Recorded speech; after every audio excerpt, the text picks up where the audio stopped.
Hey, do you like Sex and the City and TV show analysis? Okay, then stay. Come on, watch the video. Hey, it's me, UDA. I'm with the Birds and Bougie team. I'm here to talk about women in pop culture and film. Guys, I'm so sorry there was not a video last week. I was sick as a horse, like so sick, calling into work 2 times in a row. Like it was not good for me.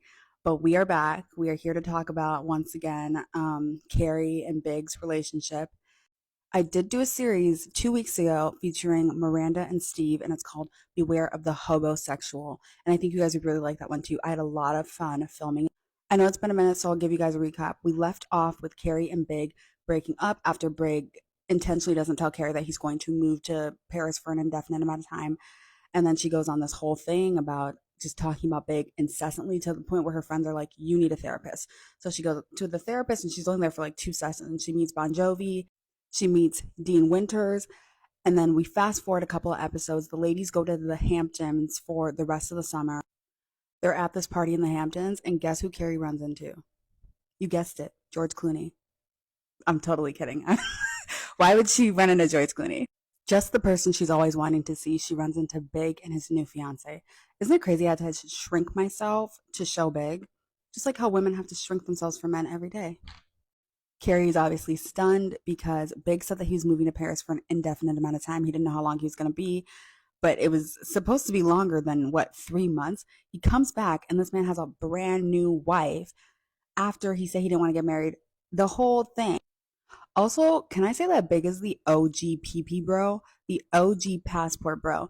Like, this man literally packed up his life, moved to Paris, found a wife, brought her back home. Huh? So Carrie asks about the woman, and then Big goes, "Oh, I meant to call you." No, you didn't. You were never going to call her. You wanted to wait until you went back to New York so that she would see you and her. So we move forward a little bit. The girls have their like weekly lunch dates, and Carrie's telling them how there's no way that the love that Big and her had is the same love that her or Big has for Natasha. And I agree with her, even though she's like the queen of Delululand, she's their leader. I do agree with her, but not in the way that you think. So with Carrie, Big loves the control he has over her. He loves that he can just, that she's always at his beck and call. Whilst for Natasha, he loves what Natasha does for his image, his social status. It's the classic like wife and mistress stereotype. I forgot to write it in my notes, but Big later states that Natasha is like boring and beige. I'm not sure if it was like in between one of these episodes, but then it just got me thinking of how like women can never win. Like if you're fun and chaotic like Carrie and you have, curly hair, then you're too chaotic for him. You're not good enough for his image. But if you're like everything that he claims to want on paper, you're Natasha, then you're too boring, you're too beige. He wants somebody that can I don't know. And the whole thing is just like you can have somebody like that. You can have somebody that is good for your image socially, but also can be like compatible with you in personality wise. Like I don't know why Big is like always an either or option. You guys remember that one Reddit story where that guy like followed the red pill and the incel talking points and he came on Reddit and he was like, my wife is so boring. Like anytime I talk about something, she just agrees with me. She never challenges me. She doesn't have a personality of her own. Like I said, I wanted 2 kids and she was like, yeah, fine, we can do 2 kids. Like I know nothing about her. And everybody like came for him in the comments because they were like, this is what you claimed you wanted. This is what you said you wanted on paper. You're like, I want her to be submissive to me. I want her to not talk back. And when that happens, you're surprised that like this is who she is or this is what she's doing and you're upset about it. The next episode is about being friends with your ex. And this whole topic only comes about because Miranda sees Steve on the street and she runs the opposite way. And I'll talk about that and beware of the homosexual. But also, the whole thing is just like stupid. Carrie and Charlotte are so annoying. They shame Samantha or Miranda for running away from Steve and like make her feel all bad about it. And then Carrie goes on this like holier than thou speech about how it's so juvenile not to be friends with your ex and that you guys can act like civilized humans. You guys can be civil with each other. You don't always have to be friends with them. Even if you guys ended on good terms, you don't have to be friends with anybody you don't want to. Like, I don't know why there's like this huge like thing where everyone's like, no, no, no. If you're not friends with them, then like you guys have beef. No, maybe we're just not friends. Because Miss Bradshaw is proving that she can be friends with her ex, she calls up Big and she's like, hey, let's get lunch sometimes. Let's be friends. Let's talk. This show would have ended if Carrie left this man alone. Carrie, you need to leave this man alone. God took him out of your life for a reason. Allow it. It was a blessing in disguise. They're actually having a pretty nice convo at first. Carrie comes in, she wears this cute little dress. I love this like look that they did in season 3. I think it's her best look with the blonde curls, the light makeup, the pastels. That just fits her so well. They're talking, they're laughing, and then Carrie's like, "So, tell me about the girl." And it gets super awkward and Big like doesn't want to answer. And then she's like, "You're right, we shouldn't talk about relationships until they're serious." And then Big's like, "Carrie, it is serious." Is that a good Big impression? This is when Big tells her that him and Natasha are engaged, and Carrie flips. She blows up on him. The scene that she made was super embarrassing, but she is kind of valid for blowing up on him because he did tell her that he would never get married again. So Carrie yells at him in the restaurant. She's like, "How can you be engaged? You have a problem with commitment, remember? You told me you never wanted to get married again. How can you be engaged?" Does he have a problem with commitment, or does he just not want to commit to you? I think it's both, honestly, but he definitely is a shady little dude, little pee pee bro. We've already established that Carrie has poor emotional regulation. So she screams at him. She makes a huge scene at the restaurant. She falls. And then this is where we get that scene where she's like, "Don't help me. Don't you help me." And then she's like, she kind of yells at the restaurant staff as well. I think Big follows her out.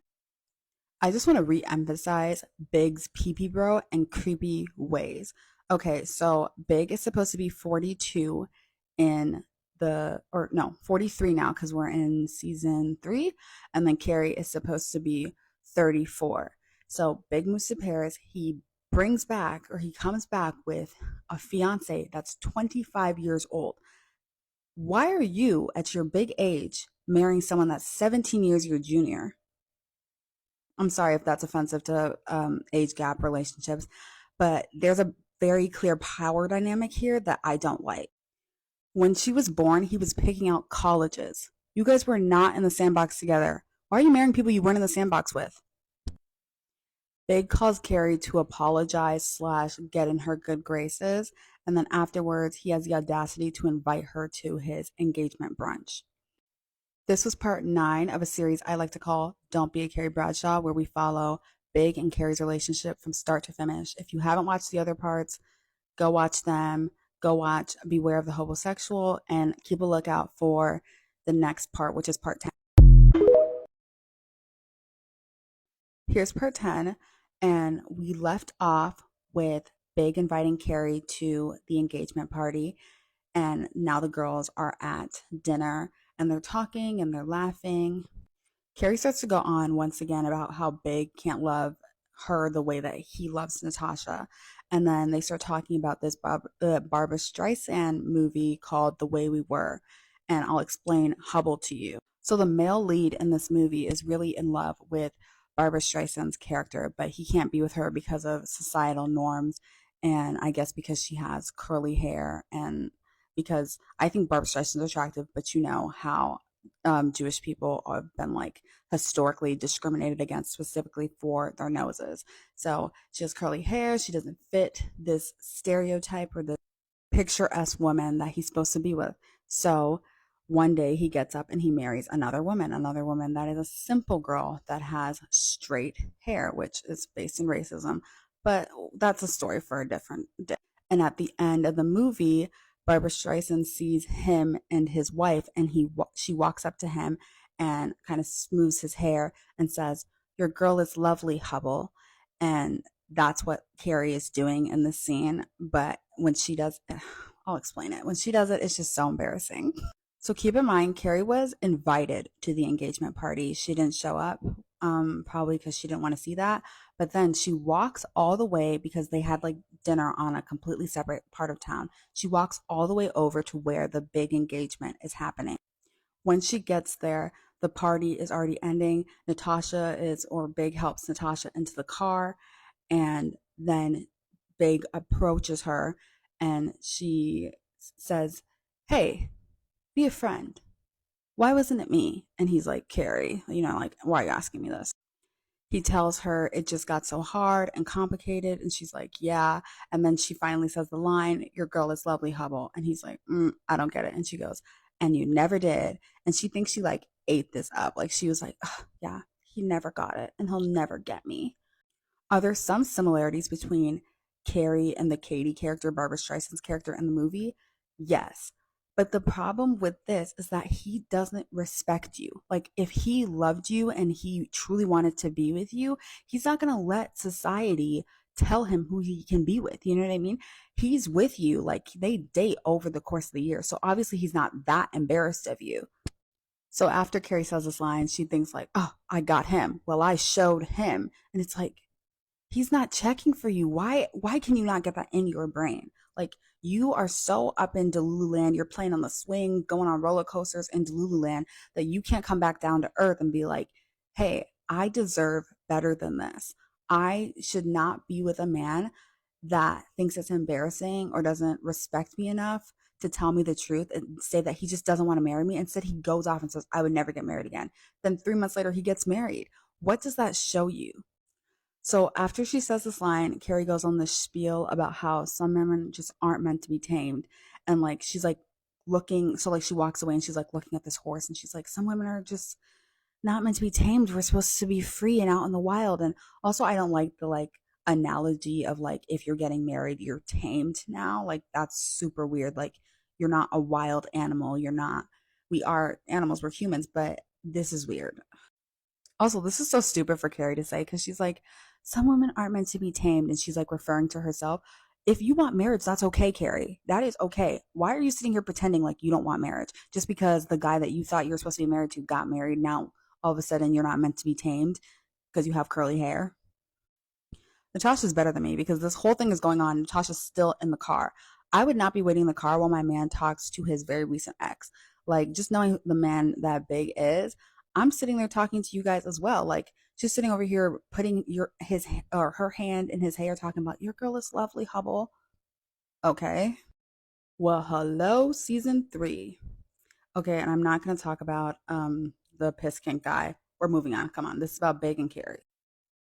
The girls do their weekly lunch, and Charlotte brings the Sunday Times. And as she's reading, she sees Big and Natasha in the wedding section article. Or actually, I think they get like a whole page because, Big is a big shot.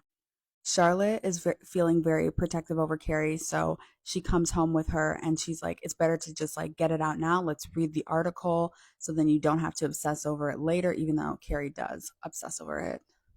So Carrie's distraught and she's crying and she calls Natasha like Vera Wang style section and like another thing.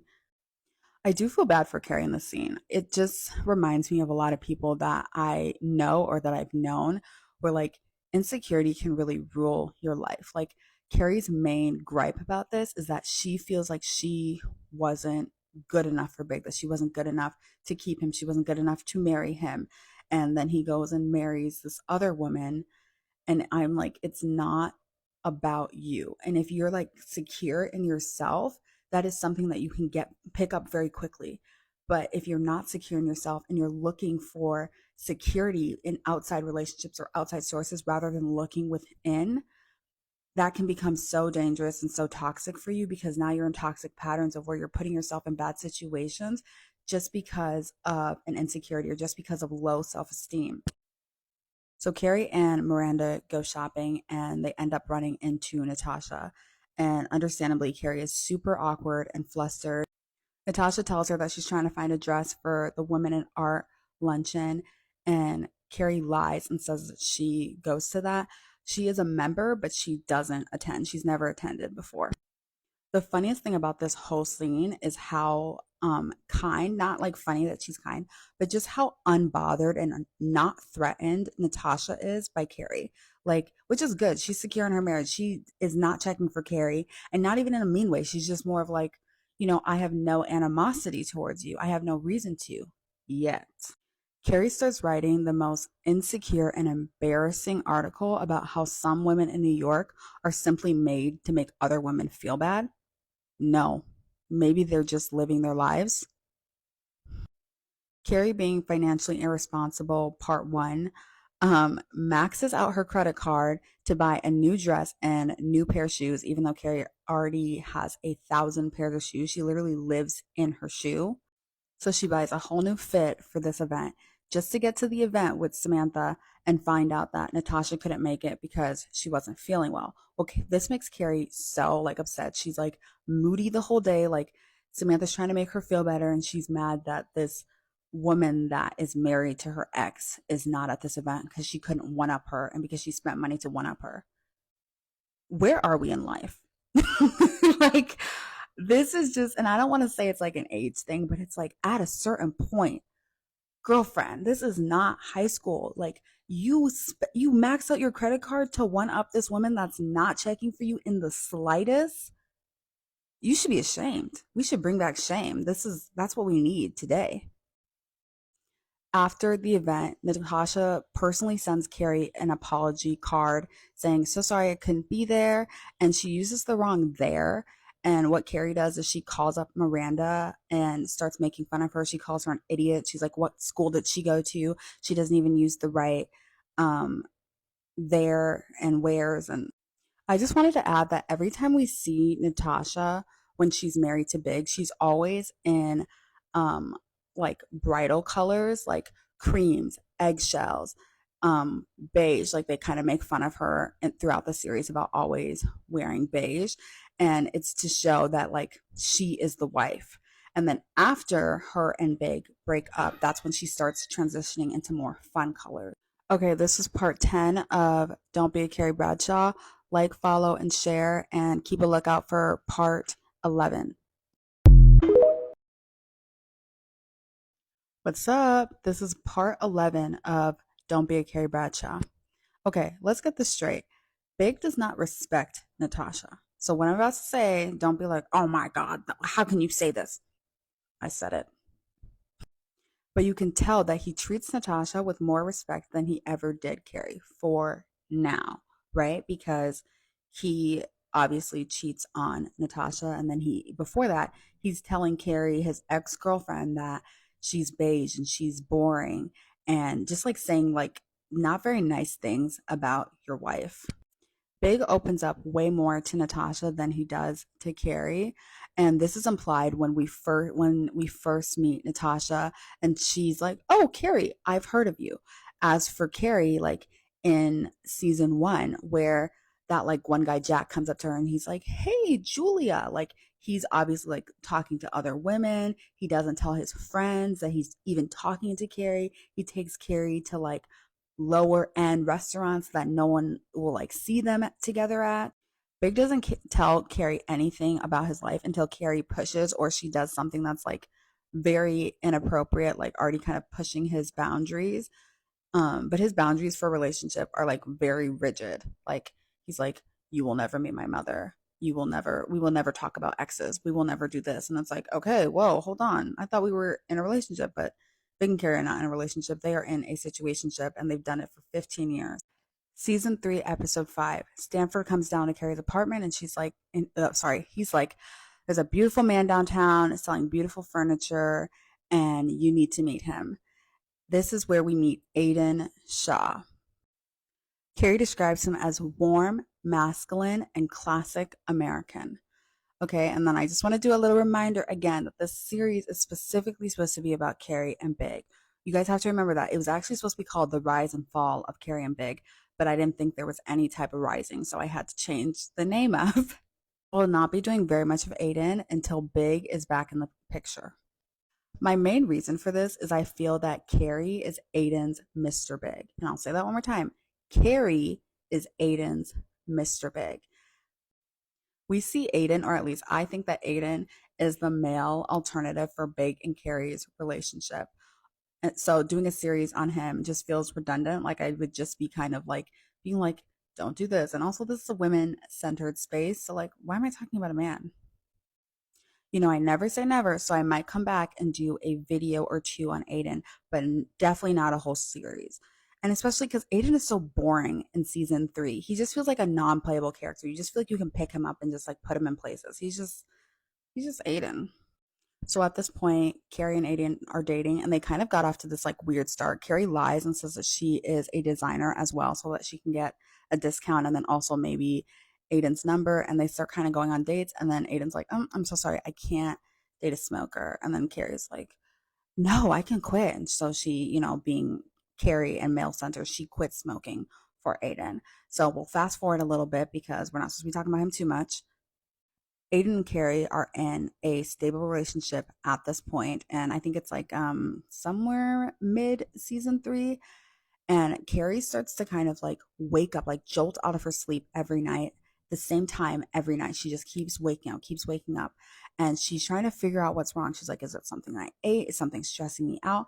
And she realizes that the thing that's wrong is her and Aiden. Not exactly wrong, but Carrie is so used to dysfunction that her body is like rejecting the fact that like she's finally in a healthy relationship, that nothing's actually wrong. So now her body is like having a visceral response to that.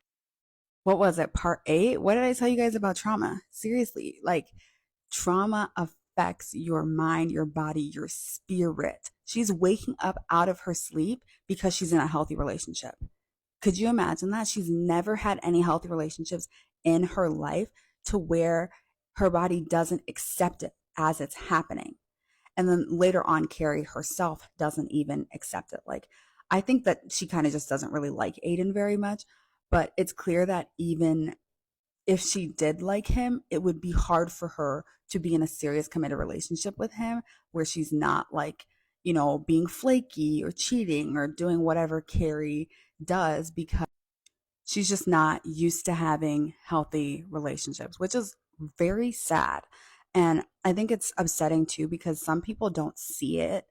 Like if you've looked at your parents' relationships or you looked at everybody in your family, like your aunt, your uncles, your grandma, your grandpa, and they all have like toxicity in their relationships. They all have bad things that they're, passing down to their kids and they're implementing. It can be hard to like look in the mirror and say, hey, is my relationship bad or is this all I know about relationships? This was a short part 11 of Don't Be a Carrie Bradshaw. Thank you guys for being patient with me. Stay tuned in, put your notifs on, share, like, subscribe, do it all. Next week, I will be continuing the installation of Miranda and Steve. I'm super excited to talk about them. I'm so tired of talking about Carrie and Big because they make my head spin.